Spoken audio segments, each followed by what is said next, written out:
Hey there everyone, and welcome back to the Crypto 101 channel. My name is Brendan, and I hope all of you guys are having a great day no matter where you are from. And as the crypto markets are climbing once again, I wanted to just go over a few of the critical levels that everyone should be paying attention to here. Now the cool thing is that both Bitcoin and altcoins kind of have a similar chart in the sense that they both have these underlying support lines that have presented really good buying opportunities this year. So we're going to start things off with the Bitcoin chart. We're going to move into the altcoin chart right after Bitcoin. But again, there's going to be some cool similarities that I think a lot of people need to be paying attention to, especially when we are at this kind of consolidation and accumulation phase in the market. So if that sounds interesting, all that we ask is that if you like the content that we make, consider hitting that like and subscribe button. But let's go ahead and kick things off here with Bitcoin. So Bitcoin has this very familiar consolidation range that we've mentioned a few times on the channel so far, and that's kind of what you're going to see by this bottom support line right here, and then also by this top resistance line right on up here. Now, in order to understand really where this all started, we have to zoom all the way out back into May of 2022 during the Terra Luna and UST crash. Now, this was a really significant event because at the time, Terra Luna was one of the biggest altcoins on the market, and UST was one of the largest stablecoins on the market. And so when they went from pretty much hero to zero, it caused a really big crash across the entire crypto market. Now, this point right here is when the market bounced after that crash. So we saw about a 30+% bounce to the upside, and this marked a big old support because of the size of this wick and how much Bitcoin bounced after this crash had happened. So immediately after this kind of consolidation and bounce happened, support ended up breaking, and then the bottom of this Terra Luna and UST crash was immediately tested and turned from a support level into a resistance level right here. Now, this resistance level went from a support into resistance not once, but actually twice. And so instead of seeing a 30% bounce to the upside, Bitcoin was now seeing 30% rejections to the downside. So this is kind of the start of what created this trend line and why it's significant. And if we fast forward into the current day over here, we can see that, well, this very resistance line that we had now turned into a support line because in March of this year, Bitcoin broke back above this big old resistance line, and now we retested it as a support in June. And so following this retest of a support in June, Bitcoin bounced about 30% back to the upside. And I hope you're starting to see the reoccurring trend in the theme, in the pattern that's happening here on Bitcoin, in the sense that, hey, if it rejects this level, it falls about 25-30%. And if it bounces off this level, it bounces about 25 to 30%. So there is a reoccurring theme that I hope everyone's catching on to. But with this, Bitcoin is now back kind of at this support level once again.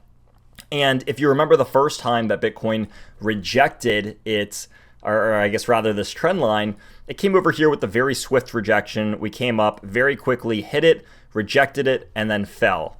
And then the second time we came up and hit it, we actually came up and closed almost 5-6 different daily candles here before it ultimately rejected and fell back down to the downside. Now, similarly enough, this is exactly what we saw when Bitcoin is bouncing now. The first time we had this very swift bounce. Again, we have maybe 1-2 candles and then a very quick climb right afterwards. So a very quick bounce. We're not consolidating down here for an extended period of time. And then here we are the second time where we're seeing, 1, 2, 3, 4, maybe 5 different tests of this support line in the same way that Bitcoin was retesting this area, 1, 2, 3, almost 4 or 5 times over in here. And so with this now kind of happening on Bitcoin, this is raising a lot of eyebrows because it's essentially creating the exact inverse pattern, not exact, but it's creating a very similar inverse pattern to what we saw on the rejection, except this time we're seeing the vice versa of that happening on a bounce. And so this is kind of raising a lot of eyebrows as to whether this means Bitcoin is going to break out to new yearly highs. But I don't think it's that easy. And so without kind of overcomplicating things here, we now have this new consolidation range where we have $31,000 as the highs and $25,000 as the low. And so if we measure this from bottom to top, this is roughly a 25% chop range, where price is just moving sideways up and down and up and down and up and down, and you kind of get the picture. Now, the reason why I say it's not so simple, most people would say, hey, Bitcoin just bounced off of support here. It's most likely to go back up, and they're not completely wrong. But I think the other thing that we have to understand in this case is that the last time that Bitcoin bounced off of support over here, it bounced all the way up to around 28,000, just over 28,000. And then so far upon this breakout that we've seen over here, Bitcoin's only reached about 27,500. So it's slightly lower than this previous high over here, which means that Bitcoin is still making consistently lower swing highs. So it's not able to have enough strength to get above its previous levels. And that's something that could change in the coming days here, but it's not something that's necessarily happened yet. So it's something to keep an eye on. The big thing here is that Bitcoin has its 200-day moving average, which used to be a support level. If we want to zoom out, we came over here and bounced off it. We came close to it this time and bounced off of it. And now we're seeing that not only did Bitcoin have a death cross here, but it also had the rejection of the 200, and it could very well see that again. So this is kind of that pivotal moment where it's like, hey, Bitcoin's bouncing off of support, but now it's trying to reject the 200-day moving average and maybe see some more downside from this death cross.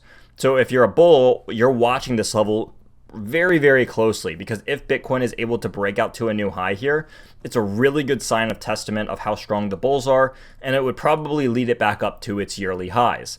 Now, the sad thing is, if Bitcoin rejects here, it's kind of like a, I don't want to say a sure signals, because there are no guarantees in trading or crypto or any of this stuff, but it leaves a very high likelihood that Bitcoin would fall back down towards maybe $25,000 and potentially even crack this area and go lower if there's another rejection, and if that rejection is lower than its previous one. So if we see a lower swing high rejection here in Bitcoin, then it could very likely not only lead Bitcoin back down to 25,000, but it could also lead Bitcoin even lower than that. And so that's why I'm kind of, so excited talking about this level, because there are some big variables of like, hey, if we break here, we could go back to yearly highs. We could see some more upside on Bitcoin. If we reject here, who's to say that we don't go down to new multi-month lows and break a really historic trend line? And, historically speaking, when this trend line breaks, it typically means that maybe a 20 to 30% move could be continued in that same direction that it broke down to.